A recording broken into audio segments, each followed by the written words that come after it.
Live's browser provides access to plugins, presets, and audio and MIDI content. Let's take a look at how it's organized. So if you're following along on your computer, I've just got a default set open.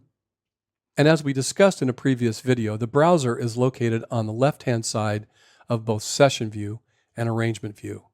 Now you can show and hide the browser by clicking the toggle switch here at the top, or you can do that by key command. And on a Mac, that would be Command Option B, or on a PC, it would be Control Alt B. Now, the browser is divided into a sidebar and content pane. And if you want to resize the browser, you can do that by hovering your mouse on the line that divides these two panes, and you can drag right or left. Or you can go over to the right edge of the content pane, and again, you can click and drag right or left to expand that.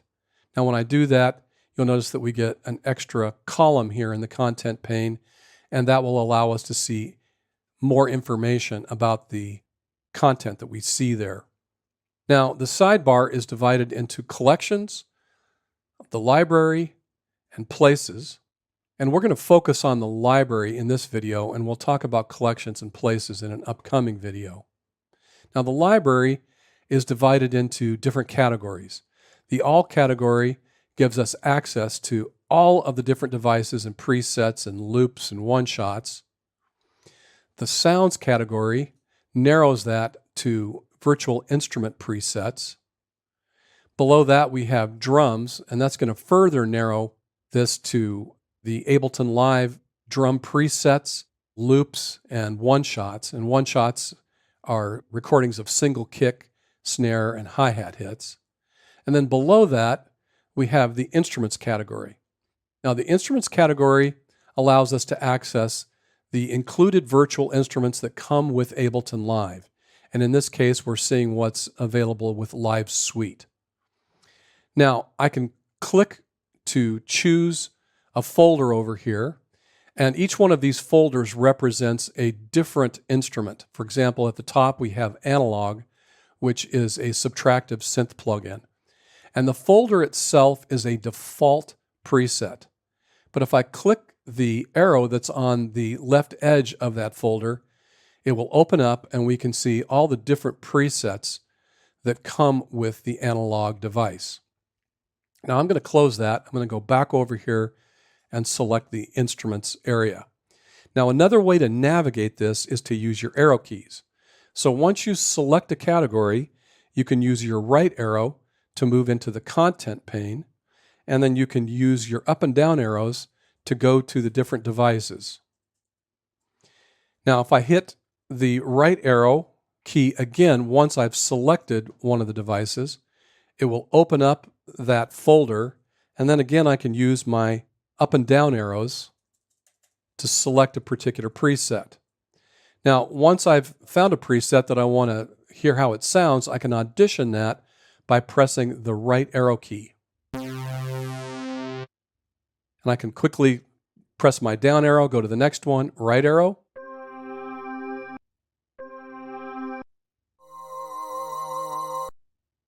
Now, I can also audition these automatically by enabling the preview button here that's at the bottom of the content pane. So if I click that, we're going to hear the currently selected preset.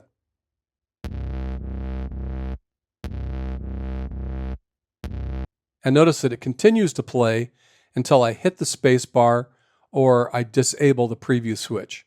Now if I use my up and down arrow keys now, every time I go to a new preset, I'm going to hear the preview.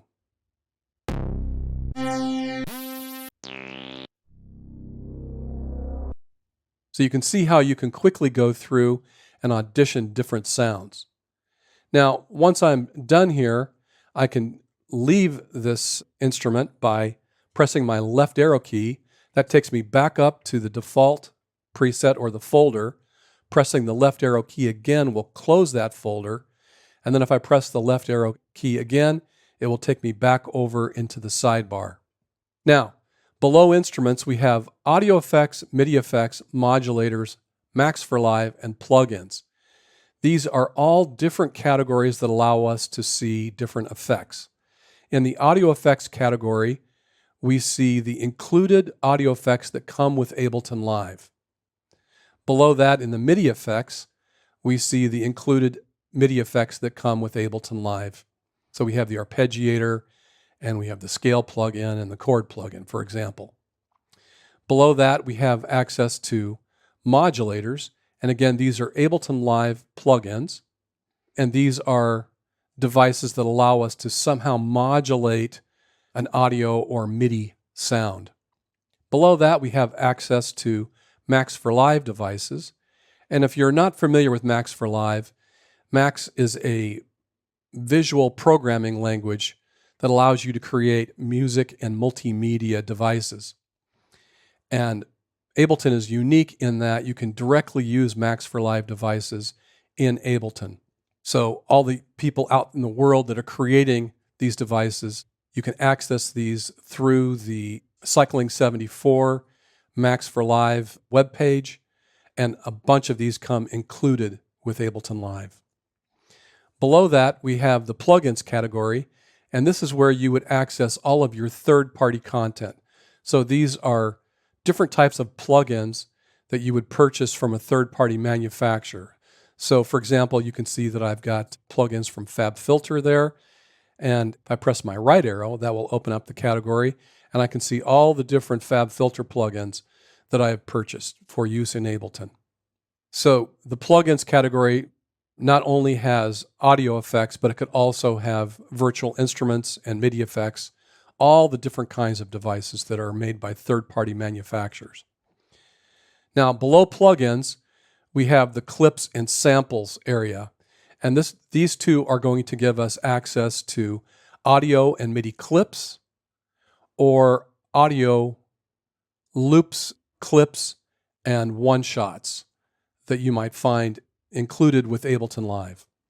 Below that, we can access groove files, and groove files are files that allow us to quantize different MIDI files or audio files.